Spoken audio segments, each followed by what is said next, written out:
Hello, everyone. Welcome to the Touch Not channel. Nathan Kring is back with us from Georgia, in the United States. He's been doing some Robert Burns poetry for us, some recital of it that he's gotten quite good at and taken right into his heart and soul, as he's been telling us about in our other segment, if you've seen it.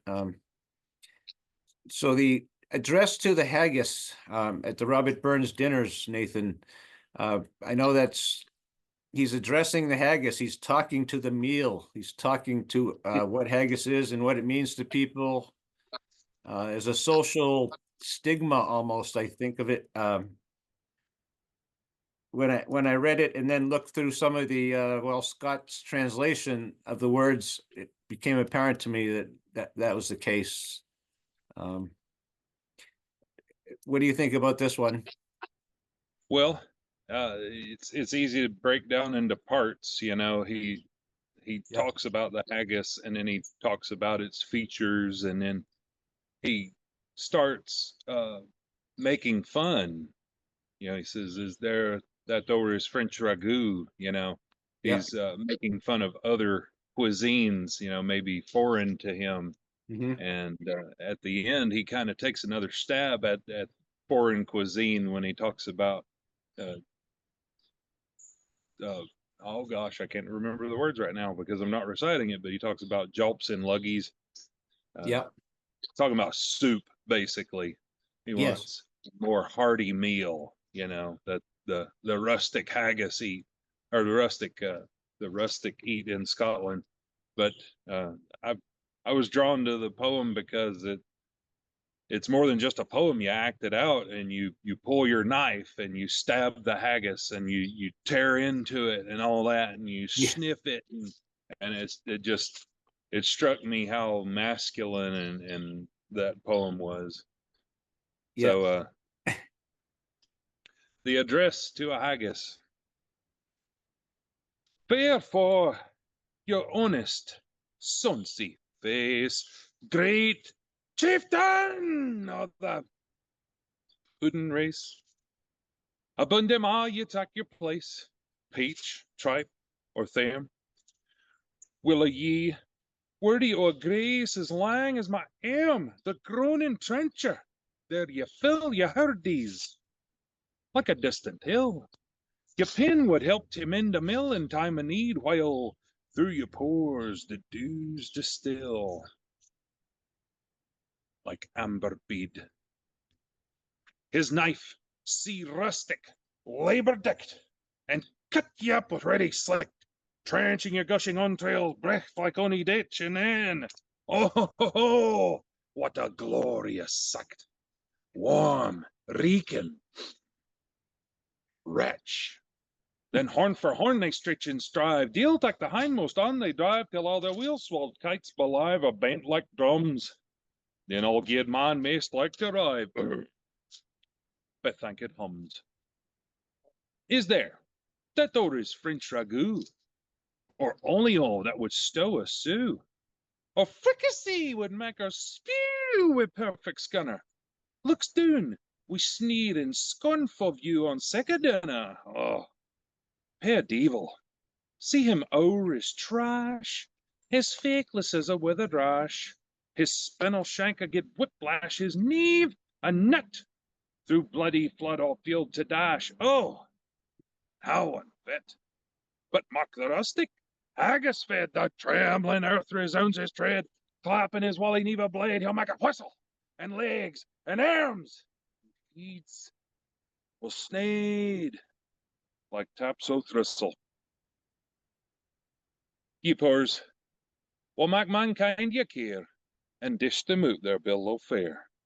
Old Scotland once-na skanking ware that jolps and luggies, but if ye wish her grateful prayer, gie her a haggis.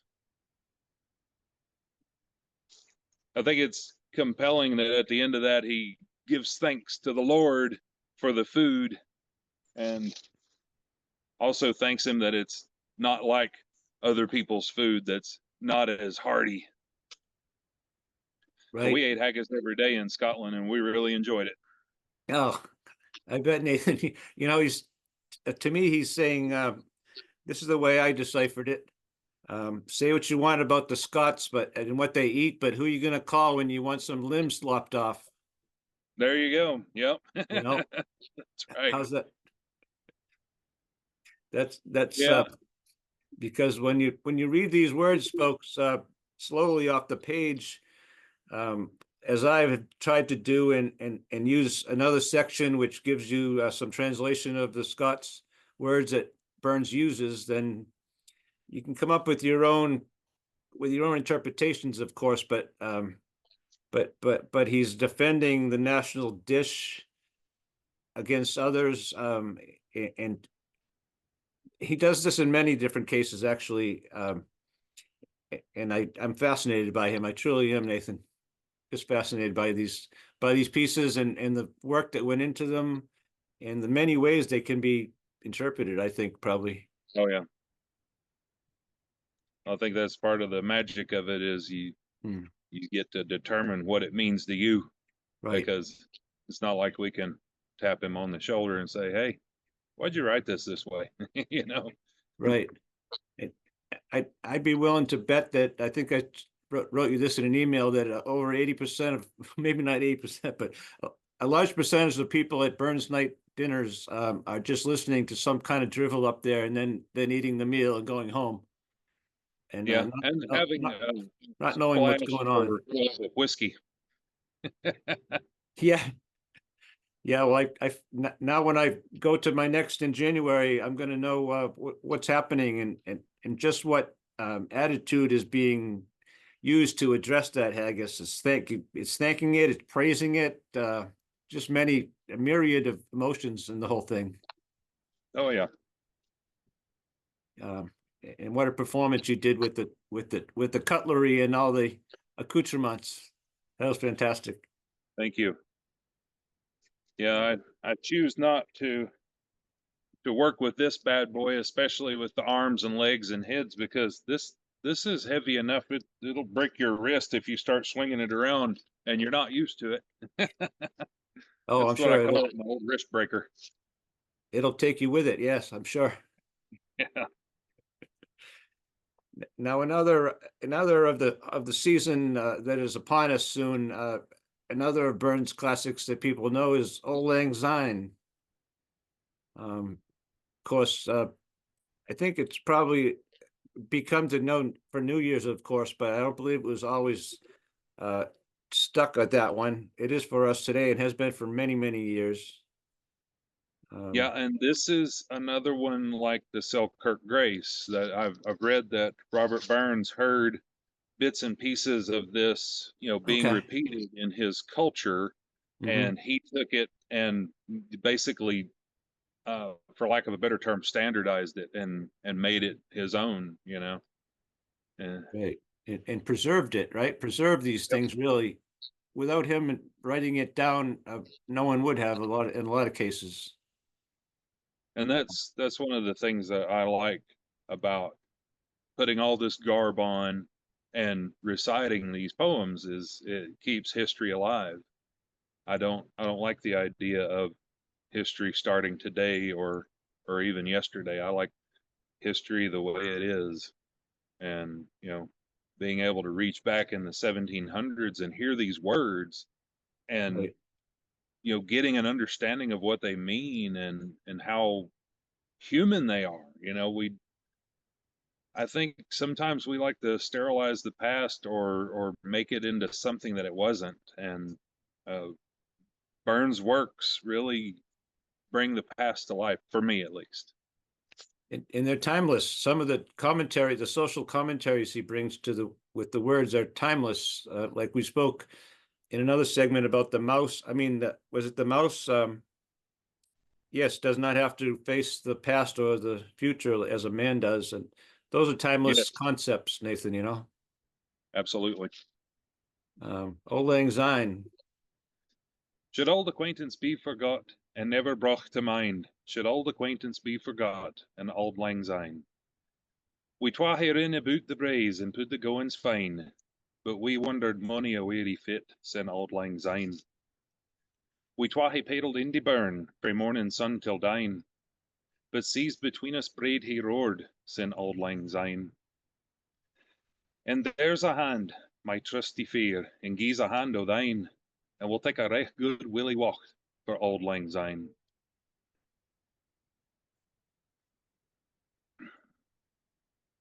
And surely you'll be your Penstope, and surely I'll be mine, and we'll take a cup of kindness yet for auld lang syne. For auld lang syne, my dear, for auld lang syne. We'll take a cup of kindness yet for auld lang syne. See, I've only had that one for a little over a week, so I'm still working on the instant recognition there.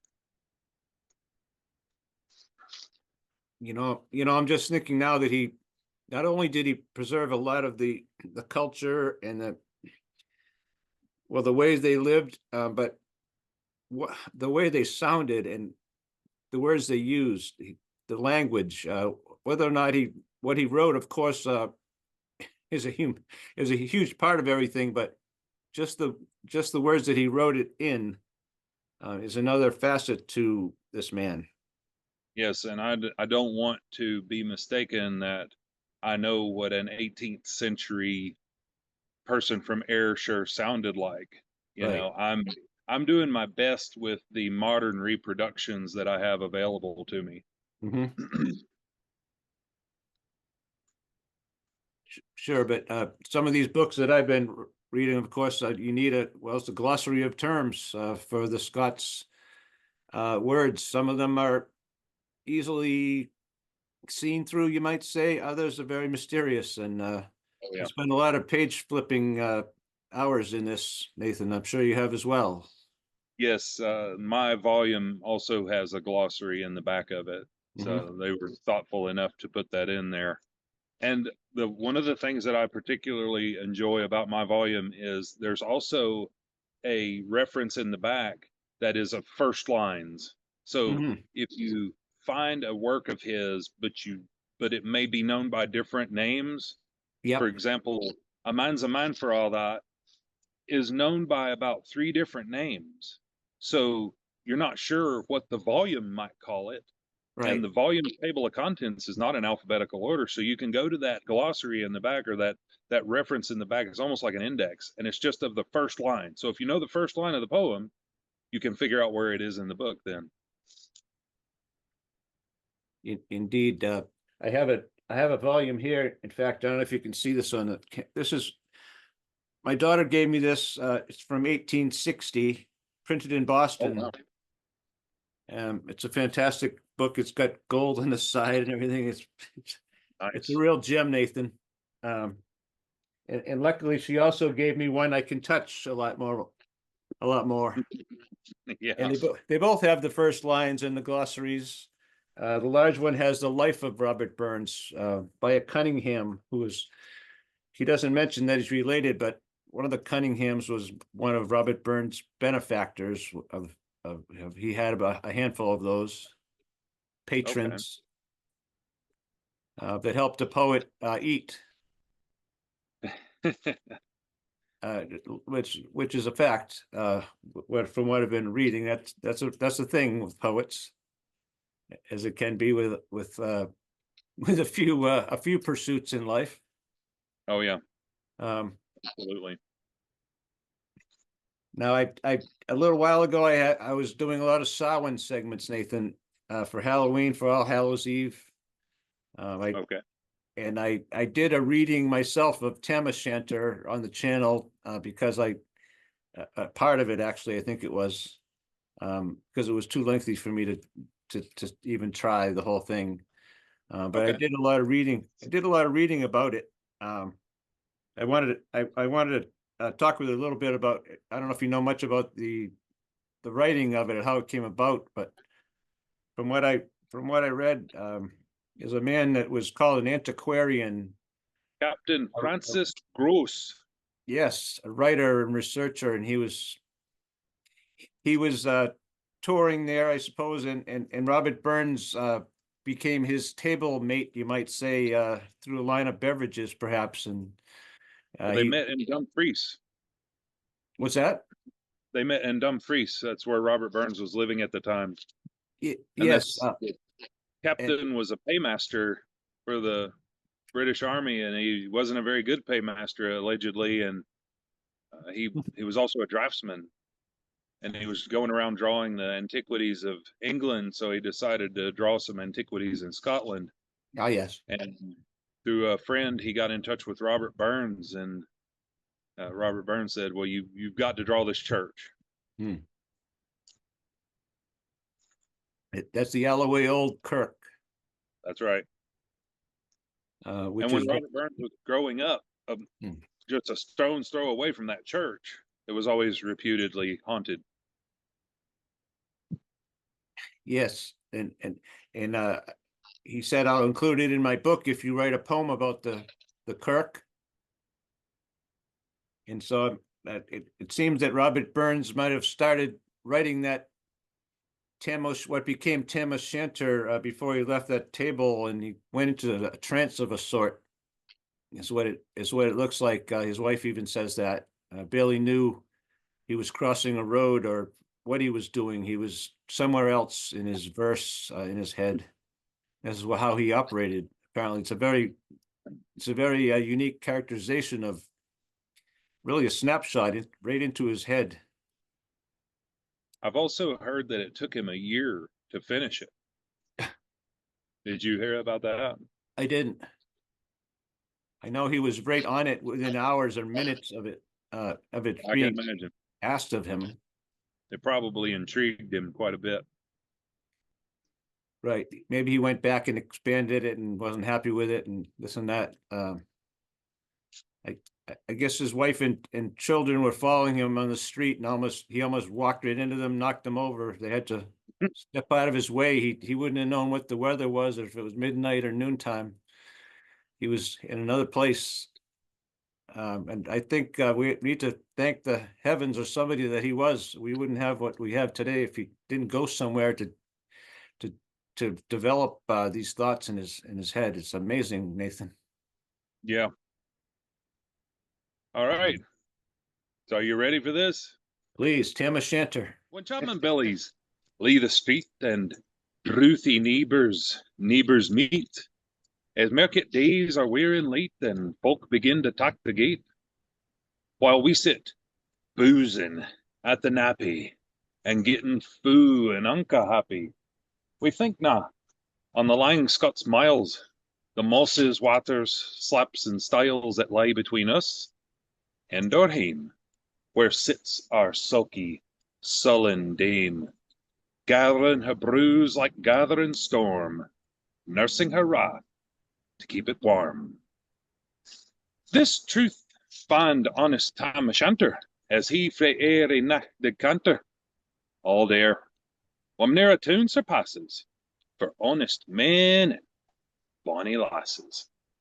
Ah, Tam, hadst thou but been sae wise, as ta'en thy ain wife Kate's advice, she told thee weel thou was a scalum, a bletherin', blisterin', drunken blailum, that frae November till October, ae market day thou wasna sober, that ilka milder with the miller thou sat as lang as thou had siller, that every naig was caught a shoe on, the smith and thee got roaring foo on, that at the laird's hoose, even on Sunday, thou drank wi' Kirk and Jean till Monday. She prophesied that later soon thou would be found deep drowned in Doon, or catched with warlocks in the mirk by Alloway's old haunted kirk. Ah, gentle dames, it gars me greet to think how money counsels sweet, how money lengthens sage advices, the husband frae the wife despises. But to our tale, a market nicht, Tom had got planted, uncorrect, fast by an angle blazing finely, wi' reemin swats that drank divinely.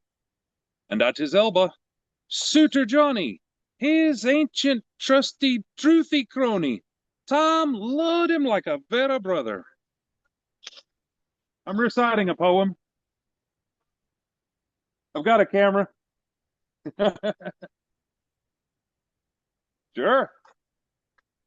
as one of my neighbors stopped to see if I was all right. Tom loved him like a very brother. They had been fou for weeks together. The night drave on with sangs and clatter, and aye, the ale was growing better. The landlady and Tom grew gracious, with favours secret, sweet, and precious. The suitor told his queerest stories. The landlord's laugh, ha ha, was ready chorus. The storm without might rear and rustle. Tom didn't mind the storm a whistle. Care, mad to see a man sae happy, even drowned himsel among the nappy. As bees flee hame with lades of treasure, the minutes winged their way with pleasure. Kings may be blessed, but Tom was glorious, o'er all the ills of life victorious. But pleasures are like poppies spread. You seize the flower, its bloom is shed, or like the snow falls in the river, a moment white, then melts forever. Or like the borealis race that flit ere ye can point their place, or like the rainbow's lovely form, evanishing amid the storm.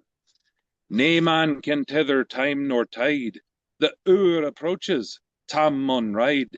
That hour o' night's black arch the keystane, that dreary hour he mounts his beast in, and sic a nicht he taks the road in, as ne'er poor sinner was abroad in. The winds blew as 'twould blown its last. The rattling showers rose on the blast. The speedy gleams the darkness swallowed. Loud, deep, and lang the thunder bellowed. That night a child might understand. The deil had business on his hund. Well mounted on his grey mare, Meg, a better never lifted leg, Tom skelped on through dub and mire, despising wind and rain and fire, whilst holding fast his gate blue bonnet, whilst crooning o'er some old Scots sonnet, whilst glowering round with prudent cares, lest bogles catch him unawares. Kirkalloway was drawing nigh, where ghasts and hoolits nightly cry. By this time he was crossed the ford, where in the snow the chapman smoored, and past the birks in Micklestane, where drunken Charlie Braxneck bane. Through the whins and by the cairn where hunters found a murdered bairn, and near the thorn aboon the well where Mungo's mother hanged hersel. Before him Doon pours all his floods, the Dublin storm roars through the woods, the lightnings flash from pole to pole, near and more near the thunders roll, when glimmering through the groaning trees, Kirkalloway seemed in a blaze.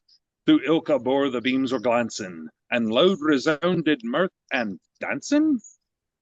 Inspiring bold John Barleycorn, what dangers thou canst make us scorn. With Tiffany we fear na evil, with Uskaby we'll face the devil. The swats they reamed in Tommy's noodle. Fair play, he cardna deals a boodle.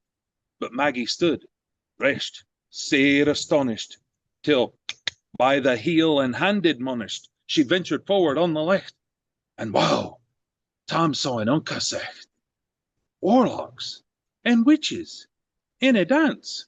Nae cotillion brent new frae France, but hornpipes, jigs, strathspeys, and reels put life and mettle in their heels. A winnock bunker in the east, there sat old Nick in shape of beast, a tosey tyke, black, grim, and large. To gie them music was his charge. He screwed the pipes and got them skittle, till roof and rafters all did diddle. Coffins stood round like open presses that showed the deed in their last dresses, and by some devilish cantrip slight, each in its cauld hund held a licht, by which heroic Tom was able to note upon the Haley table a murderer's banes in gibbet airns, twa span lang wee unchristened bairns, a thief new cutted frae a rape, wi' his last gasp his gab did gape. 5 tomahawks with blood red rusted, 5 scimitars with murder crusted, a garter which a babe had strangled, a knife a father's throat had mangled, whom his ain son o' life bereft, the grey hairs yet stacked to the heft, wi' marrow horrible and awful, which even to name would be unlawful. 3 lawyers' tongues turned inside out with lies, seemed like a beggar's clute.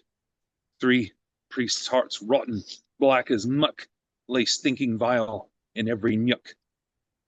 As Tammy glowered, amazed and curious, the mirth and fun grew fast and furious. The piper loud and louder blew. The dancers quick and quicker flew. They reeled, they set, they crossed, they click it, till ilka Carlin swat and reek it, and coosed her duddies to the walk, and link it at it in her sark.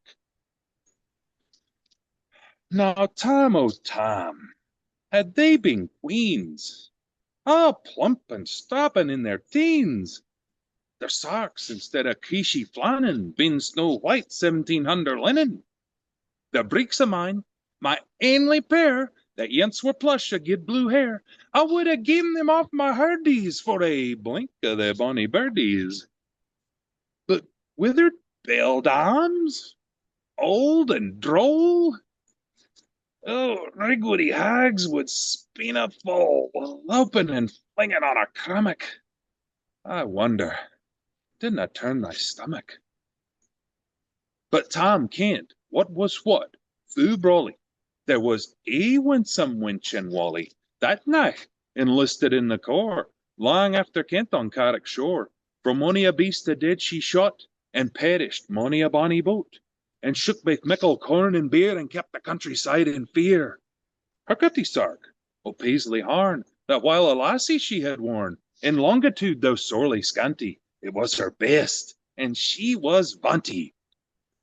Little ken thy reverend granny, that sark she copped for her wee nanny, with £12 Scots, 'twas all her riches, whatever graced a dance o' witches. But hear my muse, her wing maun cower, sick flights are far beyond her power, to sing how Nanny lap and flang, a supple jad she was, and strang, and how Tam stood like ane bewitched, and thocht his very een enriched.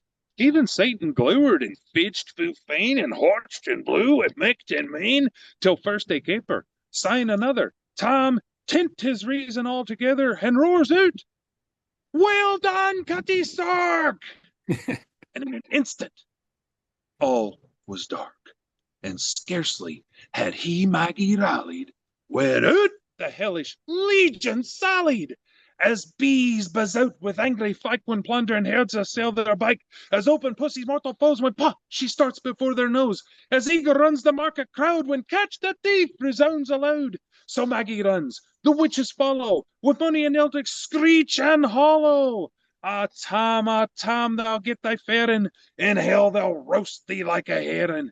In vain thy Kate awaits thy coming, Kate soon will be a woeful woman. No, do thy speedy utmost, Meg, and win the keystane of the brig. There at them thou thy tail may toss, and run in stream they dare not cross. But ere the keystane she could make, the feint to tell she had to shake, for Nanny, far before the rest, hard upon noble Maggie pressed, and flew at Tom with furious ettle. But little wist she Maggie's mettle. A spring brought off her master hale, but left behind her ain grey tail. The Carlin clocked her by the rump, and left poor Maggie scarce a stump. Now, wha this tale o' truth shall read, ilk man and mother's son, tak heed, whene'er to drink y'are inclined, or cutty sarks run in your mind. Think, you may buy the joys o'er dear. Remember Tam O'Shanter's mare.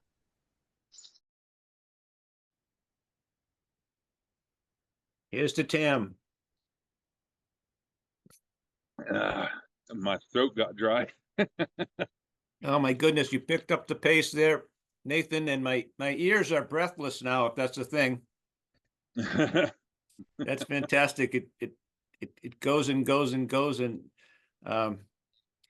so I guess, folks, I think Tam had his beard goggles on. There is what's going on a little bit, and I have a theory about this. I Please. think that while while fictional, of course, Tam is in the tavern, that someone might have nipped his horse's tail a little bit to let his wife know that he'd been at the tavern. So he came up with a story about how his horse's tail got nipped. It well could And be. boy, did he elaborate. Made it believable. Encompassing all the local landmarks, the bridge, the Alloway Kirk, which I'm envisioning, you know, the local place where none of the kids will go and walk by in the dark by themselves. Oh yeah, you know. yeah. It just goes at such a pace, and it brings up all of his boyhood neighborhood. I think he did it really to, like, there's a man's house even today that's in that poem that's still part of a museum, or at least it's preserved. His drinking partner there. The suitor. Say again? The suitor. Perhaps he was a shoemaker. Yep, the cobbler. Okay, yes, I can't think. The suitor. That's it. Yeah. Even that character in that poem, his house is still remembered in such a way that that's the kind of effect this man had on everybody in that place, and us today. Even we wouldn't be sitting here talking like this, Nathan. Hopefully you can get in touch with the person that you said does this, that you were studying quite a bit. Cameron Goodall. Yep. Cameron Goodall. Yeah, another one that's good for the history of Scotland, and he's done videos about Robert Burns, is Bruce Fumi. Okay. I think that's how you pronounce his last name. Forgive me if I've murdered it, but he is Scotland History Tours, I think, on YouTube. Oh, okay. He's a gentleman with dreadlocks, and he does a lot of different sites of interest around Scotland, videos on YouTube. He's quite proliferous with his videos, so he shouldn't be hard to find. Oh, fantastic. Like, I'm certainly going to enjoy Robert Burns Night in January even more than I did last year. Now, thanks to yourself, Nathan, and it's only a few days from my own birthday also, which makes it special for me. Nice. And I know that a little bit of understanding of the words now is going to make it a lot more meaningful for me. I thank you for being with us. We only have a couple of minutes left here. Yes, once sir. again, I'm afraid. Thank you for bearing with us and for being out there in that beautiful scene for us today, and your wonderful garb and all the work that you put into this. I know it's been a long time. This doesn't happen overnight, folks, and Nathan's been hard at work, and you'll see the culmination of it. Yeah. Well, thank you for the opportunity. It's a newfound hobby of mine, you know, learning these poems and learning how to recite them and everything. So sure. Okay. Well, great. Well, thank you, Nathan. Thanks everyone for being with us on the Touch Not channel. We'll talk soon, Nathan. Yes, sir. Thank you. Touch Not. Touch Not.